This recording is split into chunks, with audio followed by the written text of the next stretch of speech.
Paz de Deus, gente. Que a graça do Senhor Jesus esteja na sua vida, comunhão com o Espírito Santo. Mais um vídeo, estamos aqui, capítulo 14, do versículo 12 até o 26. É um pouco longo. Livro de Marcos, tá bom? O título: A Última Páscoa, a Santa Ceia. Pega sua Bíblia, comenta, compartilha, envia para alguém esse vídeo, o que você já sabe que tem que fazer aí. Fica até o final ouvindo, tá? Essa leitura e que nós vamos falar. E também pega sua Bíblia, tá? É importante.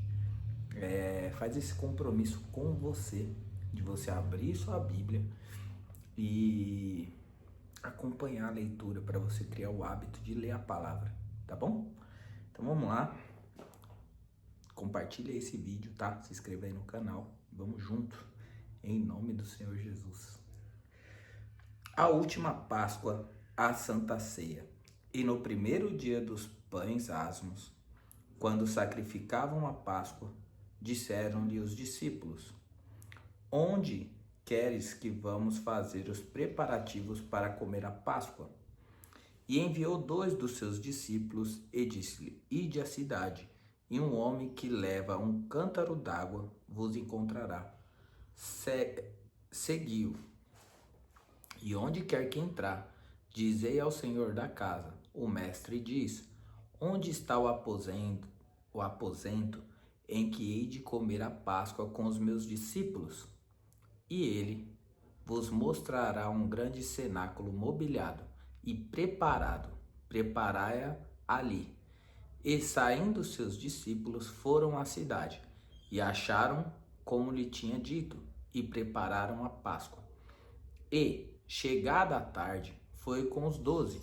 E quando estavam assentados a comer, disse Jesus: Em verdade vos digo que um de vós que comigo come, há de me trair. E eles começaram a entristecer-se e dizer-lhe um após o outro: Porventura sou eu, Senhor? E o outro: Porventura sou eu, Senhor? Mas ele, respondendo, disse-lhe: É um dos 12, que mete comigo a mão no prato. Na verdade, o Filho do Homem vai. Peraí, deixa a moto passar aqui. Tô no versículo 21, tá? E aí ele disse: Na verdade, peraí, deixa o carro passar. Agora vai. Versículo 21. Na verdade, o Filho do Homem vai, como dele está escrito. Mas ai daquele homem, por quem o Filho do Homem é traído. Bom seria para o tal homem não haver nascido. E comendo eles, tomou Jesus pão, e abençoou, o partiu e deu-lhe. E disse: Tomai, comei, isso é o meu corpo. E tomando o cálice, dando graças, deu-lhe, e todos beberam dele. E disse: Isto é o meu sangue, o sangue do Novo Testamento, que por muitos é derramado. Em verdade vos digo que não bebereis mais do fruto da vide, até aquele dia em que beber de novo no reino de Deus. E tendo cantado o hino, saíram para o Monte das Oliveiras. Então aqui, gente, é a última Páscoa, a Santa Ceia. Então, a Páscoa, ela vem do Antigo Testamento, né? Quando o povo, eles iam ser libertos do Egito, né? Da escravidão. Deixa eu só beber aqui, ó. Na última noite que eles iam sair do Egito, Deus falou para eles fazerem a Páscoa, né? Seria uma celebração da saída do Egito. Então ali foi sacrificado um cordeiro, né? O cordeiro eles comeram, assaram ali, comeram na comunhão entre os da casa, né? Ou amigos também. E o sangue daquele cordeiro foi passado no umbral das portas nas entradas da porta, para que quando o anjo viesse, porque viria, né, um anjo das últimas pragas que aconteceu no Egito, eles iam levar, matar, né, no caso, o primogênito. Então aqueles que tivessem o umbral da casa pintado com o sangue do cordeiro, que seria assado e celebrado ali, comerem o cordeiro ali naquela noite, o sangue daquele cordeiro protegeria a casa daqueles que receberam essa mensagem, né, de Moisés. E assim foi feito, eles se alegraram, porque no outro dia eles seriam livres, né, libertos para nova terra. E isso foi se celebrando a Páscoa desde então, né? Salvo engano, uma vez por ano eles faziam essa festa, como é até hoje, né? Hoje mudou o significado da Páscoa, né? Não tem nada a ver com coelhinho da Páscoa, chocolate, mas aqui nesse contexto aqui do Antigo Testamento, e esse contexto aqui do que a gente está lendo é referente a eles celebrarem ou relembrarem a respeito da libertação do Egito. E aqui foi a última Páscoa que Jesus celebrou com seus amigos, e ele instituiu a Santa Ceia. Então, a mesma analogia, a mesma situação Jesus queria relembrar aqui, queria mostrar para os discípulos, né? Porque lá atrás um cordeiro foi sacrificado e assaram o cordeiro ali e comeram, e na comunhão, na intimidade, no relacionamento entre os da família, e o sangue daquele cordeiro protegeu do anjo da morte de matarem ali os primogênitos. Então foi passado sangue do umbral das portas, né? Provavelmente as portas eram de madeira, né? E olha que interessante, quando Jesus estabelece aqui a Santa Ceia e fala isso daqui, né? Tomou Jesus o pão e abençoou e partiu e deu e disse: tomai e comei, isso é meu corpo. Então Jesus estava mostrando que o corpo dele estava sendo entregue para a libertação do pecado, da condenação de Deus na vida dos homens. Então Jesus, lembra que o sangue foi derramado foi passado no umbral das portas lá do Antigo Testamento para proteger do anjo da morte os primogênitos? Aqui Jesus derramou o sangue dele no madeiro da cruz para trazer libertação da condenação que há de vir sobre a terra, sobre todos aqueles que habitam na terra, mas todos aqueles que entregaram a sua vida para Jesus, creram no coração, confessaram na boca que Ele é o Filho de Deus e que nos trouxe a salvação, esse será salvo.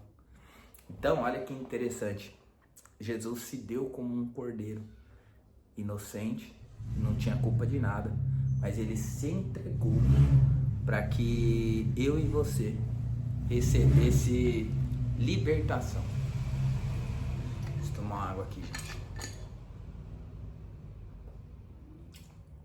Eu amo a Bíblia porque ela vai relatando de diversas formas a história, né? Sempre acontecem os mesmos elementos, seja no Antigo Testamento, no Novo, que vai acontecendo, a gente vai lendo, sempre vai vendo o cuidado de Deus em preparar o cordeiro para que o homem não pereça. Olha que interessante, quando o homem peca, e ele, no jardim do Éden, Adão e Eva peca, eles se cobrem com folhas. E aí Deus sacrifica um cordeiro. E aquele cordeiro, a pele daquele cordeiro cobriu o Adão e a Eva. Então o cordeiro, ele sempre cobre o pecado. E aí o homem pecou no jardim do Éden, Deus sacrificou um cordeiro para cobrir o pecado do homem. Assim foi com também Abraão e seu filho Isaque, quando Deus pede para ele sacrificar o filho, para ver aonde estava o coração de Abraão, que não tinha filho e Deus preparou. E quando ele está indo no caminho com Isaac, o Isaac pergunta: tá tudo aqui pronto, mas cadê o cordeiro? E ele fala: Deus proverá o cordeiro. E chegando lá, quando ele ia sacrificar o filho dele, Deus preparou um cordeiro. E era Jesus lá de novo. Sempre que aparece um cordeiro é Jesus. Ele que veio tirar o pecado do mundo desde a fundação do mundo. E tem uma passagem que diz que esse é o cordeiro que tira o pecado do mundo desde a fundação do tempo. Então, antes de haver tudo, Deus já tinha o cordeiro para sacrificar no nosso lugar. Olha o cuidado de Deus. E aí, Jesus, ele fala: esse é o meu sangue, o sangue do Novo Testamento, que por muitos é derramado. Em verdade vos digo que não bebereis mais do fruto da vide até aquele dia em que o beber de novo no reino de Deus. Tendo cantado o hino, saíram para o Monte das Oliveiras. Então a Santa Ceia, gente, foi estabelecida a partir dessa última Páscoa, dessa última refeição entre amigos. Por quê? O que era a Páscoa? Era um jantar, ou talvez um almoço, né? Eu acredito que seja um jantar. E é um jantar, tá? Aqui, pela leitura. E ali era um momento de relembrar o passado, né? A libertação de Deus, o cuidado de Deus, de tirarem eles de ser escravo para deixar eles livres. E também para compartilhar entre os irmãos, ter intimidade de mesa entre os irmãos, ter comunhão, ter relacionamento, darem risada, cantarem hinos, como aqui foi falado, se alegrarem na presença de Deus. E assim foi feito, estabelecida a Santa Ceia. E até hoje as igrejas celebram isso, né?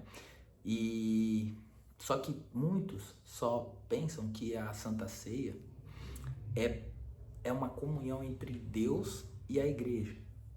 Entre Deus e a pessoa, melhor dizendo. Muitos vão nesse intuito tomar Santa Ceia. Eu tenho que então comer do corpo para me ter parte com o Senhor, eu tenho que beber do vinho, que é o suco, ou o vinho representando, ou é o pão também representando o corpo, o vinho representando o sangue. Então a pessoa pensa: eu tenho que participar disso para me ter parte com Jesus. Sendo que isso é real, né? É uma liturgia do culto da igreja. Porém, muitos se esquecem da comunhão entre os irmãos. Porque o real sentido não é só a comunhão minha pessoal com Jesus, mas é a minha comunhão com os irmãos. É ter esse momento ali de reflexão na igreja com todos participando, porque a igreja é um corpo, certo? Todas as pessoas são membros do corpo que é a igreja.